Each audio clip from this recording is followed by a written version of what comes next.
is from President Trump and the Chinese president on this day. Interesting. Melissa? Blake, thank you. Here now to react is Claudia Rosetta, Foreign Policy Fellow at the Independent Women's Policy Forum and a Foreign Affairs columnist for Forbes.com, and Ying Ma, a senior advisor for Avenue Strategies and former deputy director of a pro-Trump super PAC. Thank you, ladies.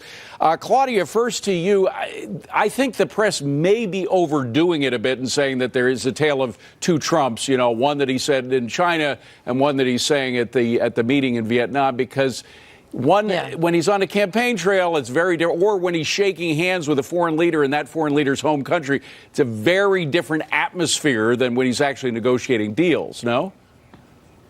That's right. And actually, David, I think we've seen him adapting brilliantly on this trip. It's the most impressive performance I've seen from him. Really? That's interesting. Yeah. He gave a spectacular speech in Seoul. I'm not fond of somebody lavishing praise on China's dictator, Xi Jinping, but it comforts me that, meantime, he speaks softly, but deploy 3 enormous aircraft carriers, which is what he's done, just offshore. So China, he may be praising Xi and falling all over himself to sound nice, but right there in their face are 3 enormous aircraft carrier battle groups, which will be exercising together over the next few days.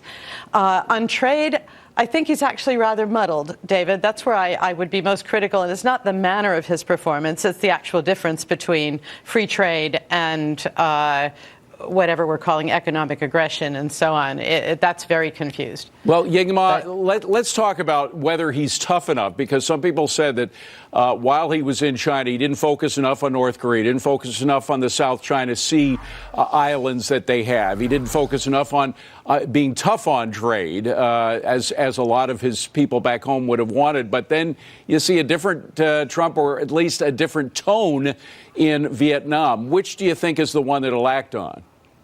Well, I think with Donald Trump, he once said that he's actually a very nice person, and most people don't know that. And I think to the extent that that is true, what we've seen from him is that when other world leaders fawn all over him, he tends to be very polite in return.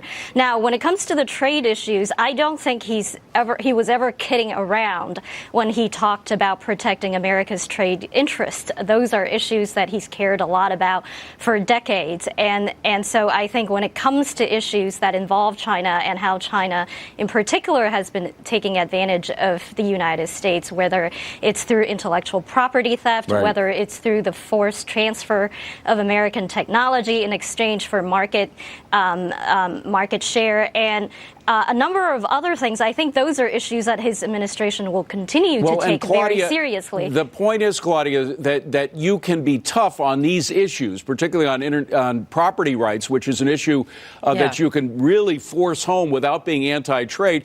And meanwhile, by the way, he did get $250 billion worth of business deals accomplished when he was over there. That's nothing. That's not nothing. Yeah, well, actually, the definition of free trade has become so worked over and strange at this point. But free trade really means that the government basically enforces property rights and contracts and gets out of the way. And this has changed over the years into the idea that the government sort of oversees these deals and the terms of them. That has gone much too far in some of these agreements that Trump has deplored. So my biggest question, if we're really talking about free trade, I don't mind the Chinese subsidizing their things, selling cheap, low-cost things to us because they're subsidized. That actually costs Chinese workers. They should be objecting. For us, it means cheaper sweaters and underwear. Right. But what we're really talking about, David, I actually wish that this debate would sort of go back to the basic terms of free trade, and then let's talk about it, including the way the president discusses it. Ying Ma, I owe you one because I'm afraid we've got to wrap up, but we thank you both for joining us. Claudia and Ying Ma, good to see you. Thank you. Melissa. Thank you. A scary new terror threat emerging. Hear what the Department of Homeland Security is adding to their terror bulletin.